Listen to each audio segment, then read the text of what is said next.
Okay, I think we're good now. Okay, I think we're good. Sorry Cool. about that. Yeah, Um, no, we're good.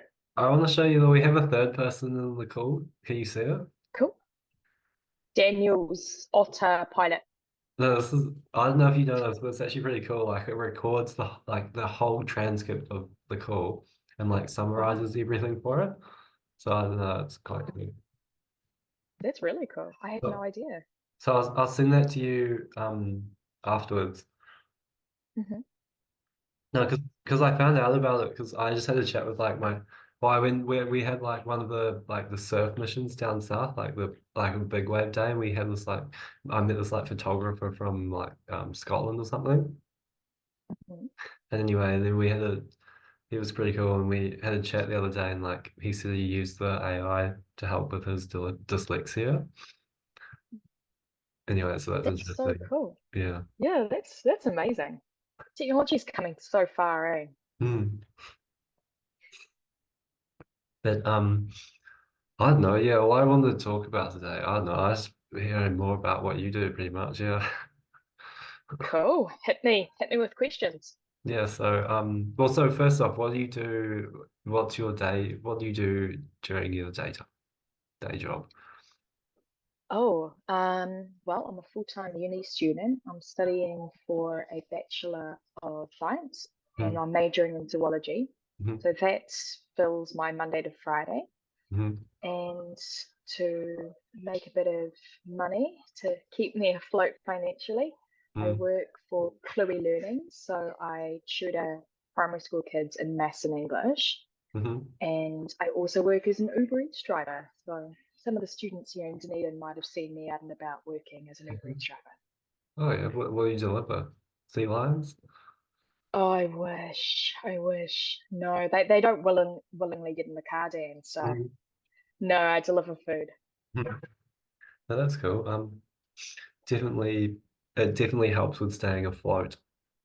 Definitely to Yeah, for pursue sure. pursue your passions and your interests. Exactly. So yeah, what was it? Zoology and Oh, so I'm just majoring in oh zoology. yeah, zoology. And what Mm. can you be able to explain that a little bit more? Yeah, sure. So zoology is essentially the study of organisms. So throughout my degree, we've looked at how organisms function in the environment, how they behave, Mm-hmm. evolution, natural selection, all of this type of thing. So we've looked at organisms right from the beginning of time, how Yeah. they were very simple and they had things like nerve nets instead of nervous systems. And then we've looked at how organisms have evolved and become more complex until finally we've ended up with humans, Mm-hmm. who are arguably the most intelligent species.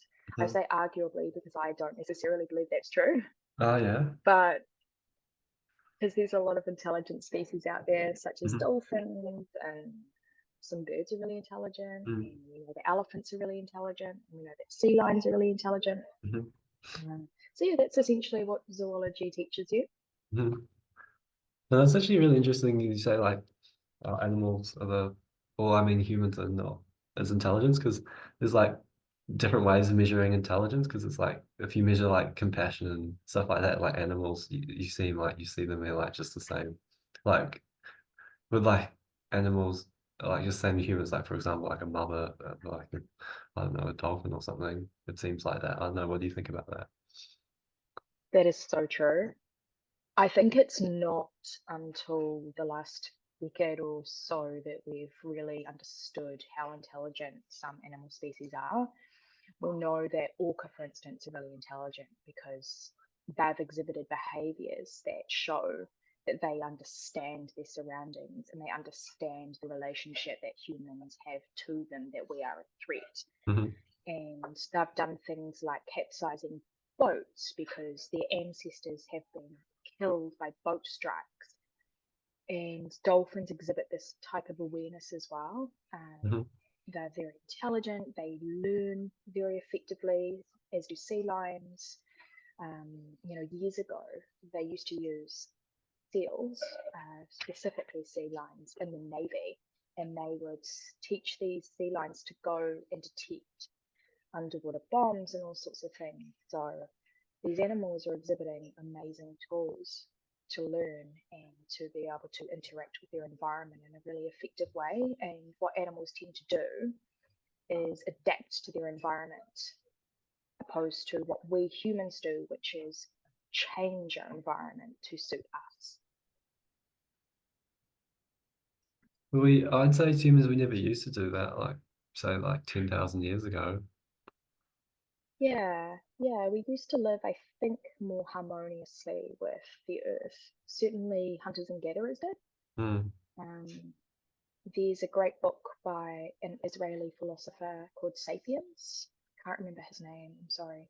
And he details how humans have evolved throughout time, how we started out as hunters and gatherers, living relatively harmoniously with the earth. We only killed what we were going to consume immediately, and we only took what we needed. And I think it was around the agricultural revolution where things changed a little bit and we started to manipulate the planet a little bit more to make it more functionable for us. well, it's almost like people just want to like discover. Yeah. And I think we also, um, we're definitely curious creatures, but we also just want to make living as easy for us as possible. Mm, So convenience is something we all appreciate. And if we have to work really, really hard for something that perhaps there's an easier route, we're obviously going to take the easier route. So I think that we just try to shape the planet and manipulate wildlife and nature so we benefit the mm. most. Do you think animals do that, experience that as well?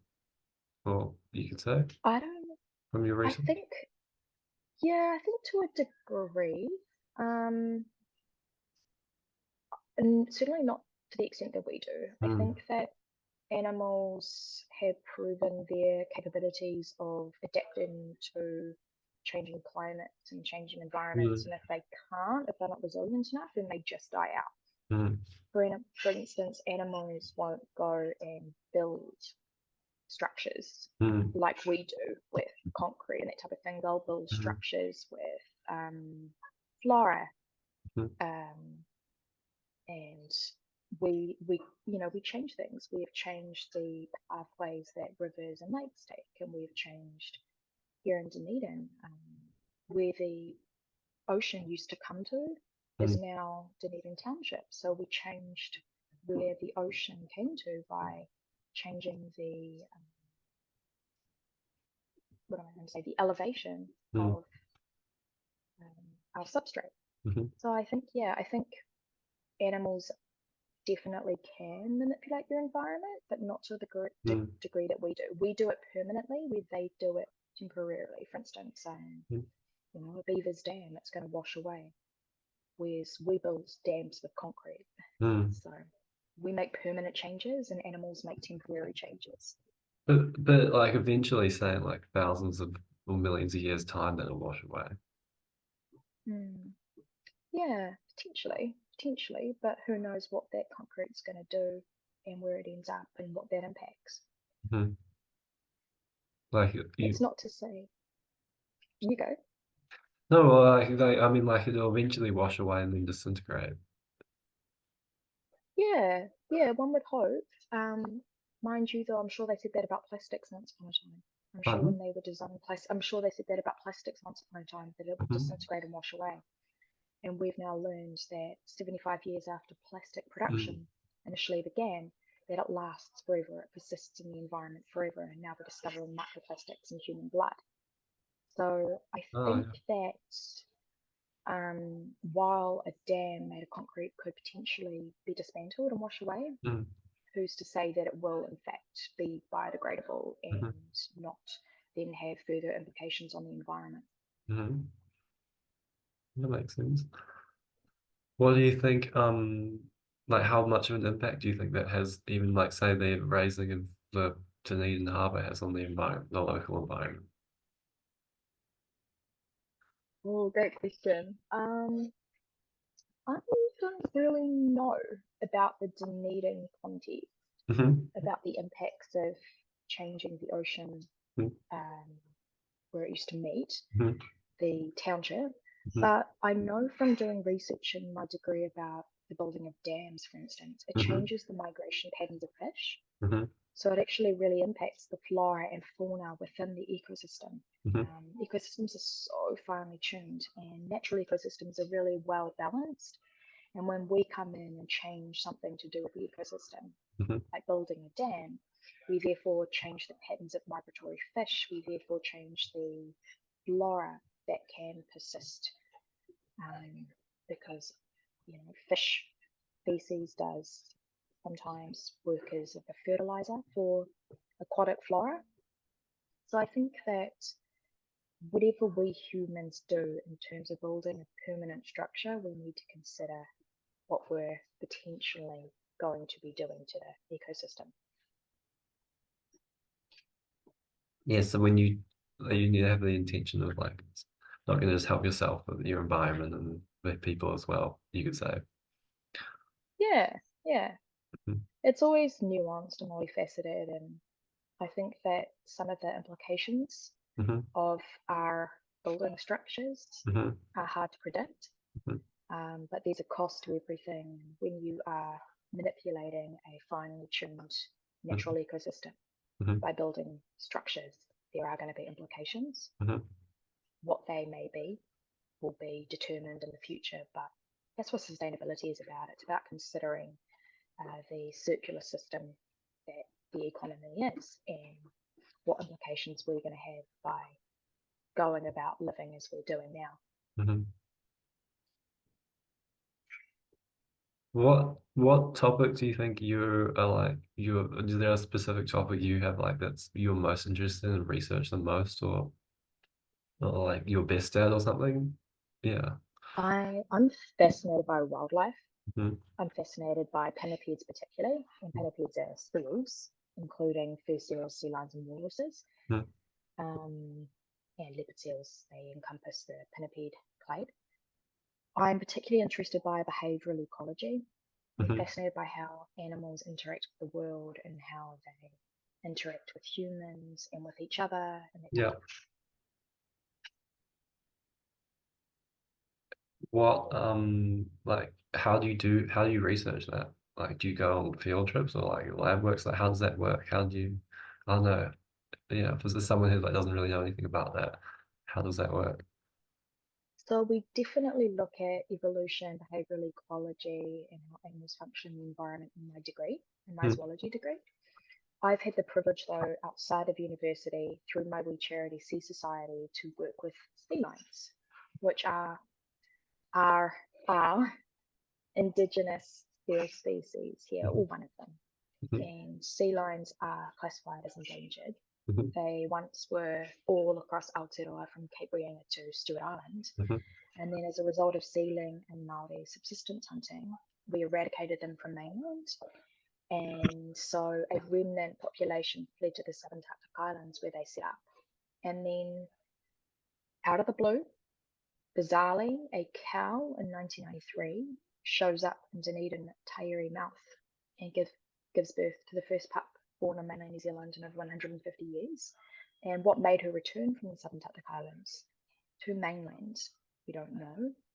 But we do know that sea lions are philopatric, and that mhm. means that they'll give birth at the same place that they were born. They're really tied to the whenua, they really relate to the land, um, and that's a psychological thing. So it's that type of thing that I'm really fascinated by with sea lions is how they relate to their environment, why they do give birth Mm. where they were born, why that's significant to them, how they relate to each other, how they relate to people. And they're very intelligent and very curious and very playful and very intuitive. I would liken their behavior to dogs.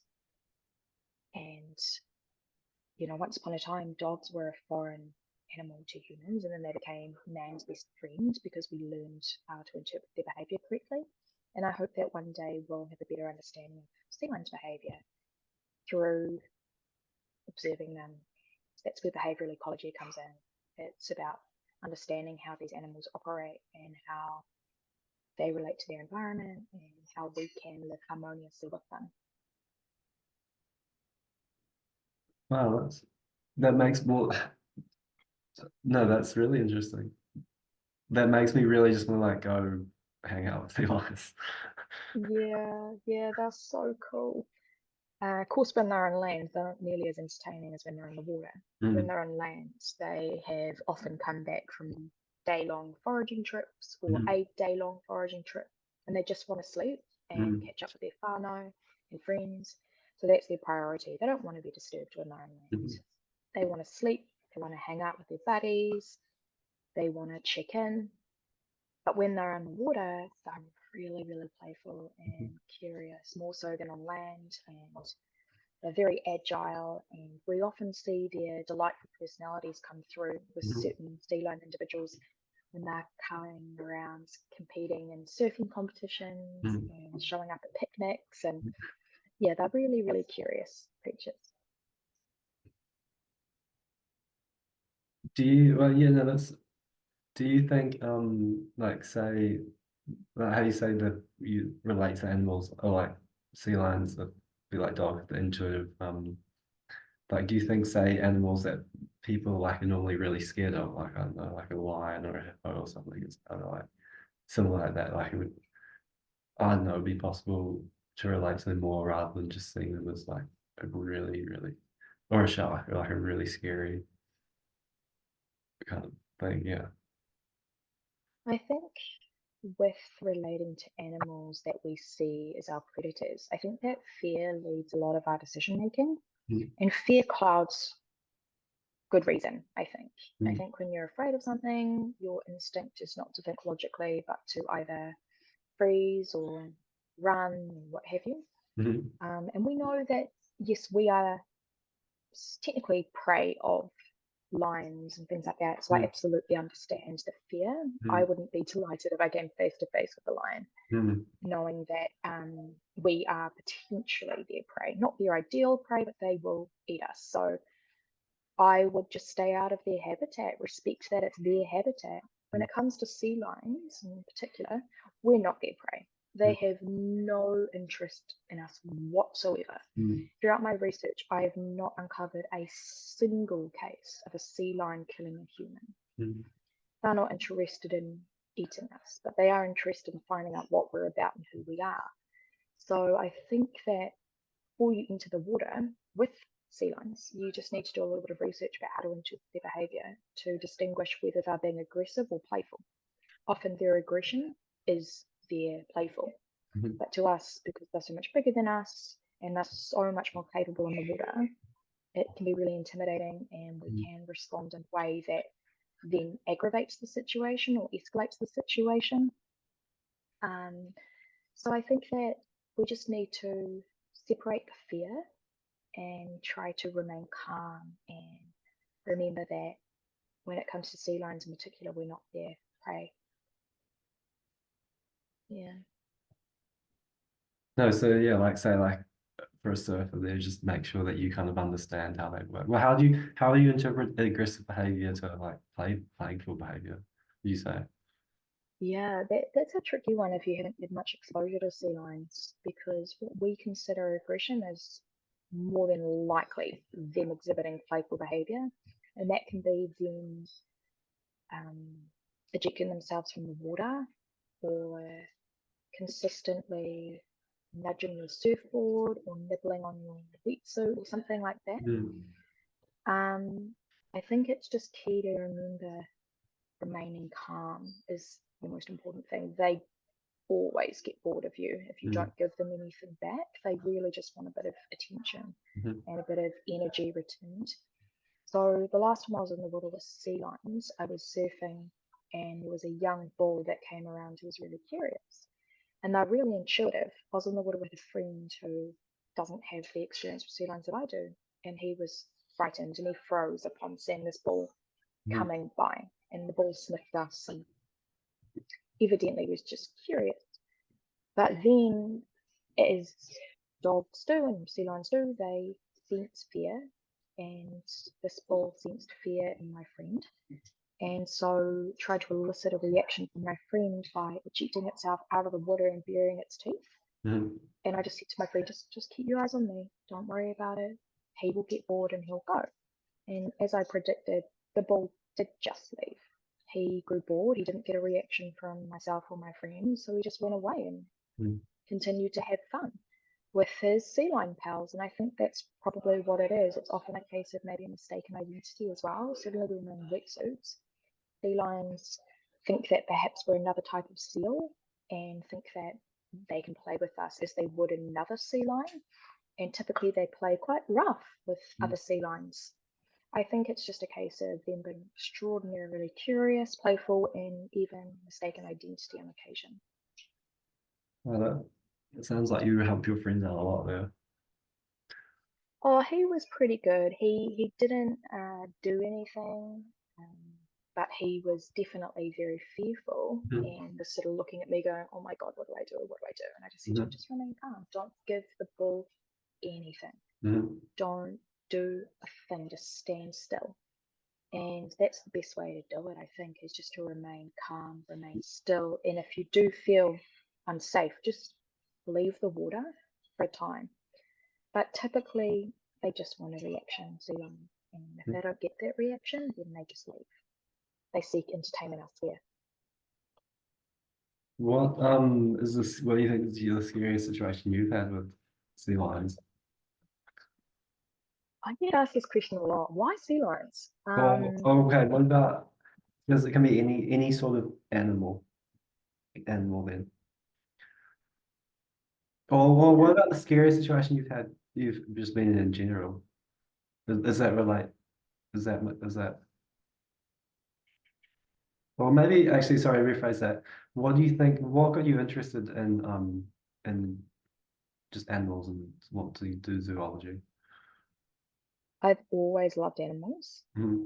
Since I was a kid, I've always loved animals, and I was really fortunate to have parents that allowed my sisters and I to have guinea pigs and cat and dog Mm-hmm. later in my youth growing up. And that definitely fostered my love for animals. But initially, I didn't do zoology when I began my degree. I did environmental management. Mm-hmm. And after I encountered sea lions for the first time, believe it or not, in only February of 2020, I just fell in love with them on first seeing them and learning about their story and how resilient they are. And then I switched my degree to zoology Mm-hmm. and came to Otago. So it was definitely sea lions that was the catalyst for me studying Mm-hmm. zoology. But I've always loved animals. I just think animals are fascinating and they're so adaptable and resilient. And I think that especially dogs and cats are domesticated animals. They Mm-hmm. give so much love and attention to us, Mm-hmm. and in reverse, we give them the love and attention that we can spare. Mm-hmm. And I love that about animals. I think that they can be very selfless and be very therapeutic for people. No, I lots when yeah, especially today. That's a really interesting thing actually, because I like it's just kind of a random thing, but like I go for a walks down the beach sometimes, and it's like you see everybody with their dog, and it's like the dog is kind of giving the person a walk. It's Mm, like the person taking their dog for a walk, so it's like well, so true. every dog is like giving the person like the person Yeah, didn't even go for a walk there if it wasn't the dog, like the dog just like making them go outside and like be happy. And so, exactly. Yeah. Dogs are such good incentive to get outdoors and get nature and interact with other people. So many of my dog owner friends have said to me they've made friends because of their dog, because people approach them to want to pet their dog. yeah, I've done that. I've become a dog person for a day or two. Yeah. And they're like, how do you like, what type of dog is that? Like, what type of? Oh no, oh, that's kind of funny. Okay, right. I have a question for you.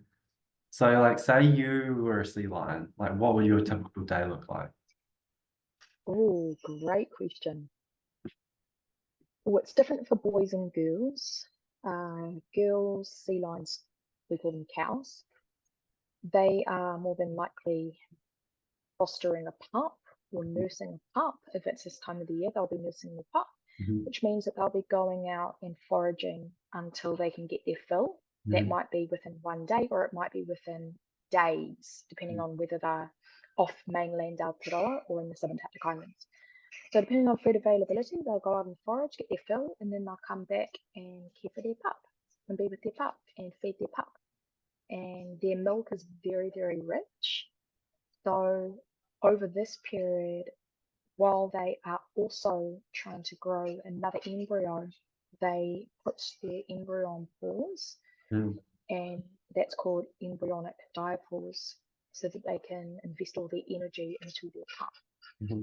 who feeds often from mum, and they essentially care for their pup for up to a year. So if I was a sea lion cow, that's what Mm-hmm. my day would consist of being with my baby, with my pup, Mm-hmm. and going out and replenishing myself with food.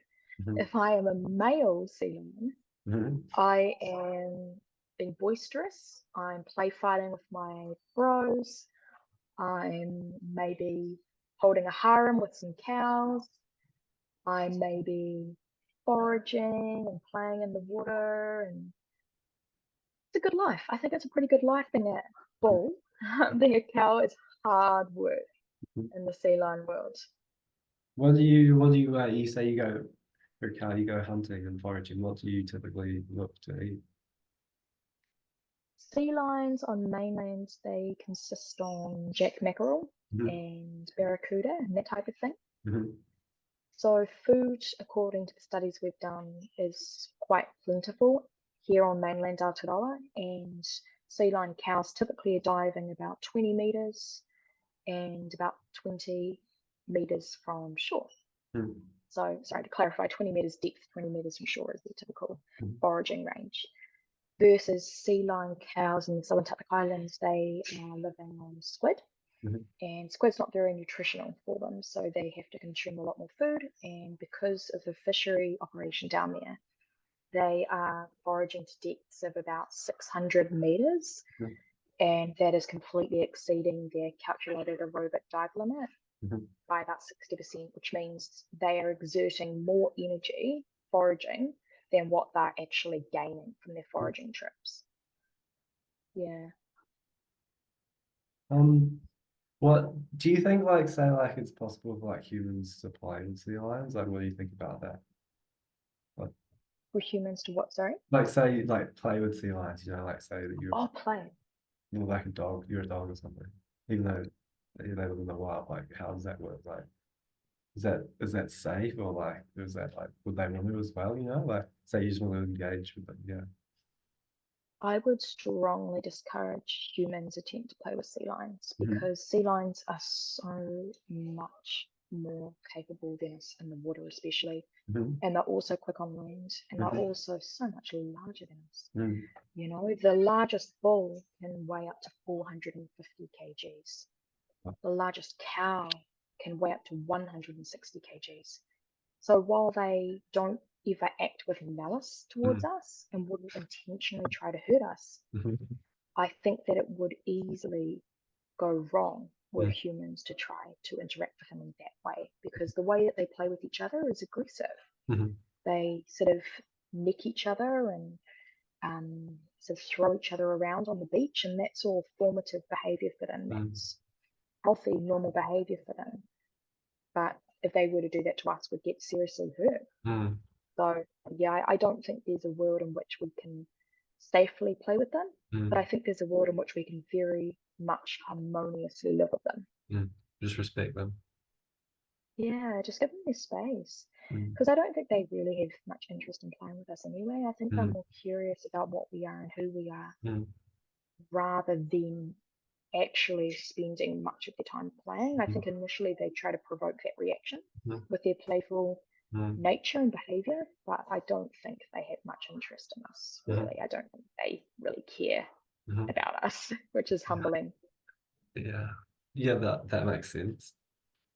Well, oh, I don't know if you probably get asked this a lot, but because you're interested in water animals, and you're a surfer as well, but what do you think about sharks? Sharks, I don't know much about sharks, to be Mm-hmm. honest. I have a lot of respect for sharks. I think that they're very intelligent. Mm-hmm. The way that they live within the water and all their adaptations are astonishing. Mm-hmm. Their body, which is streamlined, the way they can propel themselves through the water in a way that they can filter salt water or salt out of their water to make it fresh and what have you. And there's so many incredible adaptations that Mm, sharks have. And I think sharks also are often misjudged, just mm, like sea lions. I think that because we're scared of them, we don't necessarily have enough information about them that we mm, think that we are going to be killed or harmed by them deliberately. And mm, it has happened with sharks, mm, yes. Sharks have killed people, sharks have taken limbs off people, but it's a rarity. It is a mm, rarity, truly. And what shark scientists will tell you is that it's often a case of mistaken identity. mm. Um, so yeah, to be fair, if a great white shark came around, I would get out of the water. Yeah. I wouldn't hang in the water I for don't know who sure. would stay in the water unless you're like, Yeah, I don't know, but researching things. yeah, but exactly. But if a carpet shark or maybe a hammerhead or something was coming around, I'd probably do my best to remain calm and Yeah, yeah. stay still. And just go back to that of reminding myself that no, I'm not their ideal prey, and Mhm, for the most part, you're pretty safe in proximity to sharks. mhm, Yeah, I think I just have a lot of respect for them. I think they're mm, incredible. They're also very intelligent and very capable animals, mm, very resilient, adaptable animals. But I don't know enough about them mm, to probably feel comfortable in proximity to much of them. mm. Do you know anybody like do you know anyone that does? Oh, a friend of mine, Riley Green, he loves Right. sharks, Yeah.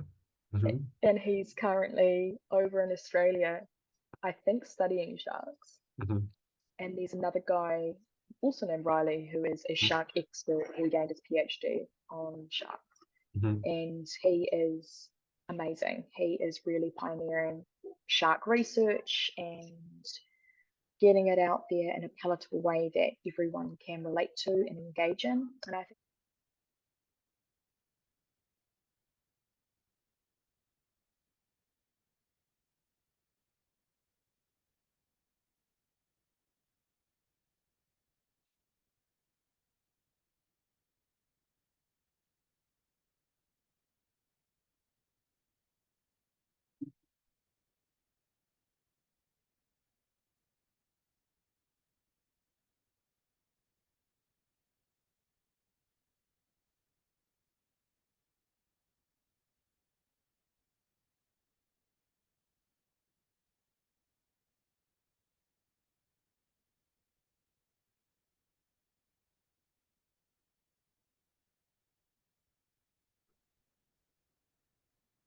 hey, Hello. Welcome back. how you doing? Thank you. Yeah, How are you? very good. Sorry, I left you waiting. I just because I have the free version of Zoom, I had to wait 10 minutes to reshare. Oh, that's all right. No worries. Um, okay. Now something I want to ask you now is like, what actually, how many have you spoken on lots of like podcasts and stuff about your research and stuff, or not podcasts, but like, what have you done speaking about it, just out of interest? I've spoken on quite a few radio shows, Hmm. particularly when I was building the Protect New Zealand Sea Lion campaign, Okay. and that was proposing vehicle restrictions on beaches in the Cooper region Hmm. to protect sea lions. So I spoke on a few radio shows then. I can't honestly remember which shows they were now Hmm. without looking at my emails. Yeah. And I've also spoken at the Hydrographic Society seminar in Wellington, Hmm. and I've spoken to Forest and Bird about sea lions as well. Hmm. Um, right, is there anything that you want, like anything that you want to share that like you say something you've never shared before, that like is on the top of your mind? Yeah, great question. So at the moment, there is a bit of controversy going on. So the Fisheries Minister, Shane Jones, who's based in Northland, he has decided to scrap the fishing-related mortality limit, and that is 52 sea lions per year that can be legally caught by the southern fisheries before they get shut down. Mm, And 52 sea lions per year is completely unsustainable. mm, And now he wants to scrap that. And it's just so disappointing because last year we had a 24% decrease in pup births in the Auckland Islands, which is their primary breeding colony. Hmm. And they're already having a hard enough time in the subantarctic islands with starvation because of the competition with fisheries for food. So this decision is really, really troublesome. Hmm. And Greenpeace has started a campaign or petition to reverse this decision.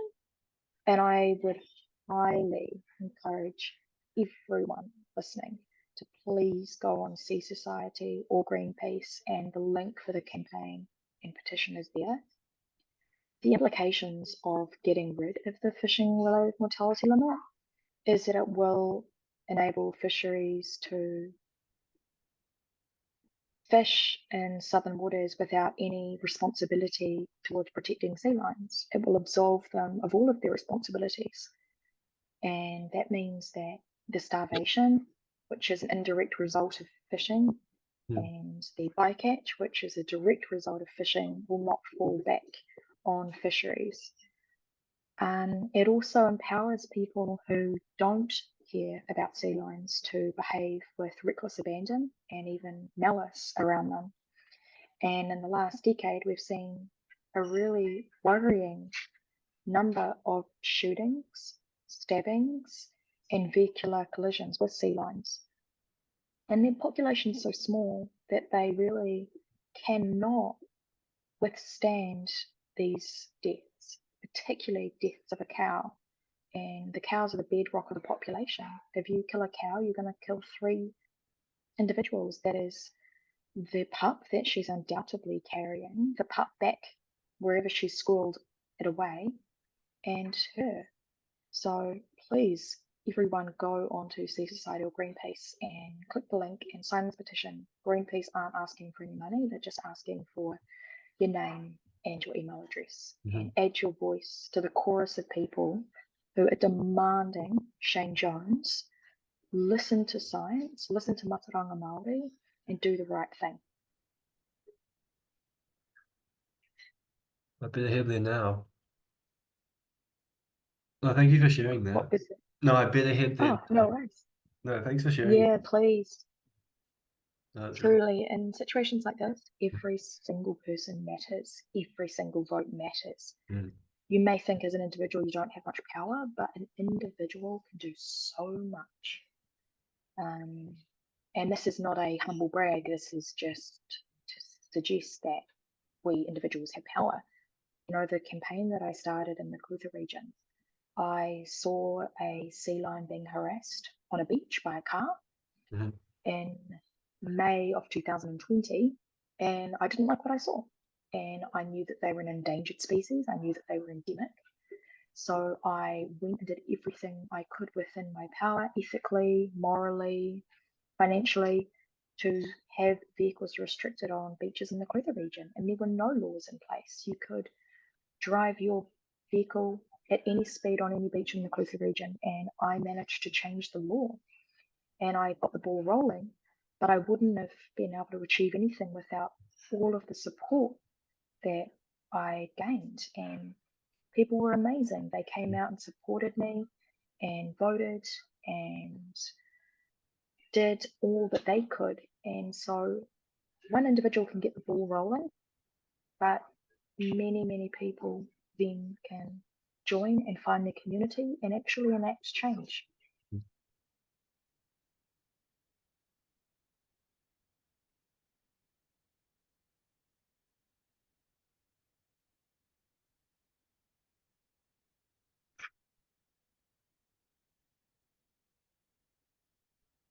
Um, no, that's very inspiring. Um, Have I got you speechless there, yeah, Dan? I don't know what to say. There's nothing, I can't think of anything else to say. I was just, I like, yeah. So, Yeah, no, yeah, I don't really have anything else to say. Yeah. that's all right. Yeah, well, Thank you so much for having me on your podcast. Thanks. Well, I actually know one thing I actually did want to ask you was like, Mm. what do you get up? Like, what do you like to do when you're not like studying sea lions or like doing the odd jobs and stuff? Yes. So I don't have much free time, to be honest, Mm-hmm. anymore, between working two jobs, uni, and spinning yarns with Sian. Mm-hmm. But when I do find free time, I have lots of joy in getting outside, getting to explore Dunedin, which Yeah. is so beautiful and unique. I get lots of joy from being around my friends, my chosen whānau, Mm. and my blood whānau. I love photography, I love music, I love dancing. So that's what I try to do to find a little bit of a work life play balance. Mm-hmm. And then well, I'd say I don't know if you have thought about this, but what do you see yourself doing in 5 years or from now? Oh, I love it. The 5 year question. Like, yeah, Um, how would you? What would you? Yeah, what would you? What? How would you? What would your day look like? What would you be? What would you be up to? I will be in 5 years' time, probably in the Galapagos Islands, Mm-hmm. having studied the Galapagos feline, who are also endangered, and living my best life. I'll probably have, I don't know if I should say this in the podcast, Mm-hmm. a sexy fella beside me. Um, no, I'm just being silly. No, in 5 years, ideally, what I would love to have done is traveled, Mm-hmm. gained more experience with sea lions. There's five other extinct sea lion species in the world. I would love to have been able to go to the places that they are and gained a little bit of experience with them, Mm-hmm. witnessed how people are interacting with them comparatively to how we are interacting with our sea lions, how other countries are conserving their sea lion species. Mm-hmm. Um, yeah, so in 5 years' time, I'd like to have traveled and gained some meaningful work experience with other sea lion species. Hopefully, have got my career running smoothly, making a difference, and putting some more good into the world. And yeah, having a sexy man by my side. Have a what? Yeah. Having a sexy man by my side would be ideal. Oh, A that's gal can't do it all. Gal that can't do it all, dude. that sounds like no, that sounds like a good. Thank you for sharing. Yeah, you're welcome. Um, and yeah, no, well, and I saw, and what is? Would you have any? Do you have any questions to ask me? Sure. What is your favorite animal? My favorite animal, honestly, is probably sea lions or penguins or That's penguins awesome. actually, because those are the And ones. why?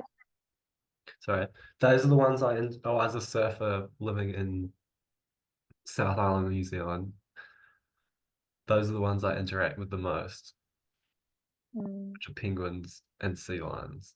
And yeah, and as being a surfer as well, just from like lots of especially oh this sounds really cliche, but yeah, like the Surf's Up movie, just like penguins from that.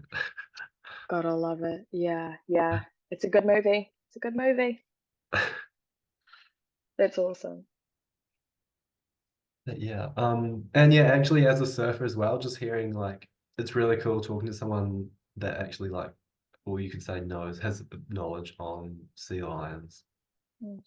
lions, or like the animals, and like it definitely helps spread awareness of people just being really scared of them and like just like thinking they're going to attack them and stuff. Because like you go out and pretty much every single person I see in the water that hasn't interacted with a sea lion before is like just freaks out. yeah, absolutely. I see it all the time. Derek Morrison is doing amazing advocacy in the surfing sea lion interaction space. Mm, I'm a total amateur surfer. I've just started. mm, so I can speak more confidently to interacting with sea lions on land Mm, and safely engaging with them on land. mm, And Derek's really doing amazing stuff in the aquatic space. okay. But I'm still learning. But Hmm. I've had the privilege of working with sea lions now for nearly 4 years, and so I Hmm. feel really confident Hmm. interpreting their behaviour. Yeah. And I just really enjoy being in their company. When I say being in their company, from a safe Hmm. distance, of course, but you know, they just don't care about Hmm. us and they wish us no harm. And it's really, really humbling Hmm. as a human being Hmm. to be in the company of a large mammal Hmm. and know that I'm safe and that Hmm. there's kind of like a mutual respect being exchanged and Hmm. looking into a sea lion's brown doe eyes and sort of acknowledging that you're a being and I'm a being and Hmm. we're just going to go and live our lives is really, really powerful. It sounds really cliche, but Hmm. I've had some really, really memorable experiences with sea lions, Hmm. and they've never made me feel unsafe. I've been really fortunate in that regard. What has been your most memorable? What was your most memorable experience on that note? Oh gosh, there's three that stand out, Hmm. but I will tell you about one individual who is just my favorite. I'm totally biased. Hmm. There's a 2-year-old bull out there being a bachelor right now, Hmm. just, you know, chilling on the beaches, hanging out with cows. His name's Tane, and I helped to tag Tane Hmm. uh, 2 summers ago alongside the Department of Conservation and the New Zealand Sea Lion Trust. Hmm. And he was about 3 months old and he was 26 kgs. And we tagged him and then let him go. Hmm. And he just sat there. He just turned around and sat there Hmm. and just looked at us and just scratched his belly on a log and looked at Hmm. us. He scratched his belly and looked at us. And I thought, this dude is so chill. He's so chill and so confident. And I fell in love with him. And I took this photo of him gazing up at the camera with his brown doe eyes and there's sand in his whiskers. And he is just gorgeous. He's got all these lovely fat rolls. Hmm. And then the New Zealand Sea Lion Trust, they outsource Hmm. to name pups born in Dunedin.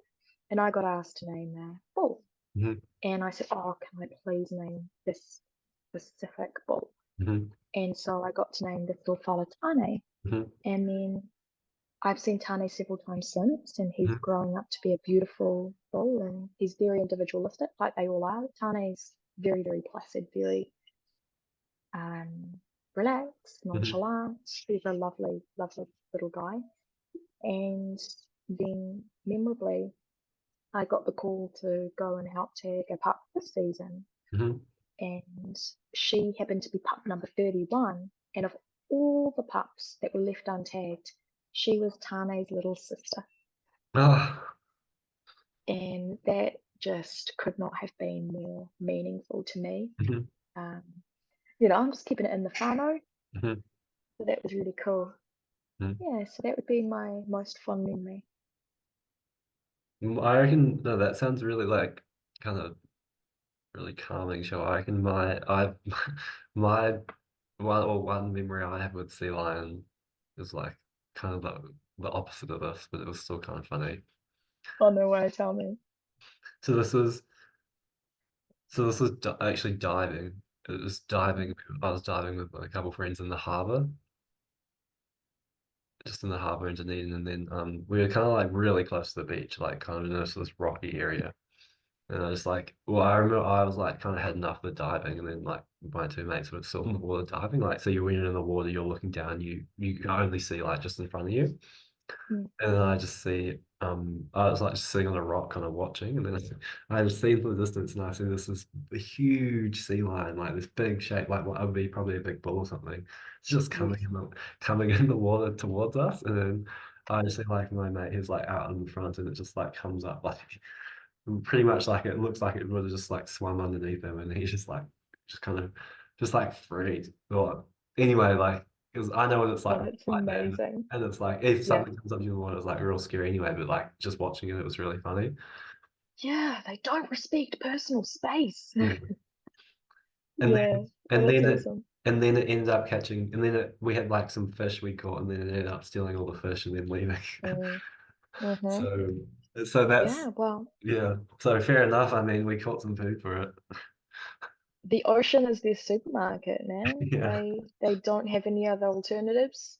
So they very much appreciate fishermen and divers Mm, catching their kai for them. It saves them a lot of work. mm. Oh, that's a great story. All right. And very, Sorry, Barry. no, you go. Oh, I'll say yeah, very. I don't know. It's just funny. Yeah, funny story. Yeah, yeah, they're real characters. Hmm. And some sea lions are really curious Hmm. and others are just not. I've had interactions with specific individuals where they're really curious and they spot you and they make a beeline for you. And other sea lions are super nonchalant and couldn't care less. Hmm. Um, so yeah, I guess the takeaway from that is just to give them as much space as possible. Hmm. That definitely makes sense. And all right, thank you, Sean, for the chat, coffee chat. Thank you so much, Daniel. Thank you for having me on the show. That's all good. No, this is well, how do first of all, how do people or how do we go to find the Sea Society and the Greenpeace thing that you mentioned earlier? Yep, so Sea Society's on Facebook, TikTok, Instagram, and I also have a website. So if you just type in www.seasocietyNZ.com, my Mhm. website will come up. And yeah, I'm pretty interactive on the Instagram, particularly if you want Mhm. to ask me any questions or anything like that. But yeah, Mhm. please go on the Instagram or the Facebook Mhm. and look for the link to the petition and sign it. Mhm. And it will be really meaningful to get as many signatures as possible and try get this decision reversed. Mhm. All right, thank you, and Thanks, Dan. hope you have a good rest of your day. Yeah, you too. Thank you so much. That's all good. I'll share this like the transcript with you and the recording so you can listen to it. Cool. Thank you. What are you going to call your podcast, by the way? I don't know actually. So this is actually my third episode I've done. Yep. I don't know. Yeah, I don't know actually. I was just well, because my first one I did was with so I've done my first one was a chat with I did in 2021 actually. It was just like my Yeah. friend he's like a New Zealand rob. Um, Yeah. and then the second one was with a photographer, which I did like last week. I don't know what I want to call it. Yeah, I don't know. I just call it at the yeah, I don't know. What do you think, Ren? You have any ideas? My goal of it is Mm, I don't know. My goal of it is just to help people overcome fear yeah. and talk to people and just kind of that yeah, like people kind of like and just in the community that don't really I don't know that yeah, like don't really share anything. I mean that like I are love that. not really, really big blowing up. Yeah. Yeah. I love that. A Kid Cudi lyric comes to mind, Mm. and it's something along the lines of, just go with the flow. It's just a tide, just go with the flow. So I don't know. When you think of a podcast title, I kind of think of swimming with Dan or learning to swim Mhm. or something to do with um, going with the flow. Mhm. And because I always think of the ocean as so transformative and such a great teacher. And Mhm. so if I were to name another podcast, I've obviously got Spinning Yarns with Sian. Mhm. It'd probably be like learning to swim Mhm. or learning to float or something like that. And you Yeah. use that as an analogy. So it could be like floating with Dan Mhm. and floating being like your spiritual mindset and being, um, that kind of thing. What do Mhm. you think about that? I actually like the learning to swim one You like because that? as like a surfer is like swimming is something like you don't even think about it like it's completely second Yeah, nature. exactly, So it's like exactly. yeah, like you're learning just like it's cool to think about things and learn things that you don't really think about Mm, kind of like matter. Yeah. yeah, I think it's a really cool podcast name, Learning to Swim. Mm. because it's a great analogy as well. Just it Mhm. tells people go with the flow. Yeah. Just take charge of you, own up all your shit, Mhm. and go Mhm. with the flow, kind of thing. That's actually really cool. You must feel so inspired after doing like 50 spinning with yarns with Sian episodes. I've only done this like twice. Yeah. Oh, yeah. I've met some amazing people through spinning yarns with Shark. It's been such a gift, and I just hope that people enjoy listening because Mhm. I hand select all the guests that come on because Mhm. I'm inspired by them Mhm. and their mahi, and I hope that people listening are inspired by their mahi too. Mhm. Definitely different being on the other side, Mhm. though, being the interviewee, not the Yeah. interviewer. Yeah. No, that's cool. Yeah. No, well, I actually got someone next lined up. It's kind of Oh, random. awesome. I met him on Facebook, and he was like one of the is like friends with Tony Hawk, and he was like one of the world's first like sponsored skateboarders slash surfers slash snowboarders. That's cool. So that Yeah, that's hopefully cool. that'd be interesting. Yeah. Yeah, yeah. So how are you going to release them? Are you just going to release them in like 10-minute segments or just drop the whole podcast? I was thinking of putting like I'll clip maybe like one kind of because I was thinking of just releasing it as audios Yeah, because then like this is like then I can just do it on Zoom. Whereas releasing it as audios and then just I just put it on SoundCloud nice. and Yeah, then that's cool. I'll just put like one clip on my Instagram or something like as like a highlight Yeah, yeah. like a minute or 3 minutes ago and then they'll be like, oh, if you want Yeah, this is what it's about, you can listen to this if you want and then like here's the link. Just the link in my bio for like the whole thing, yeah.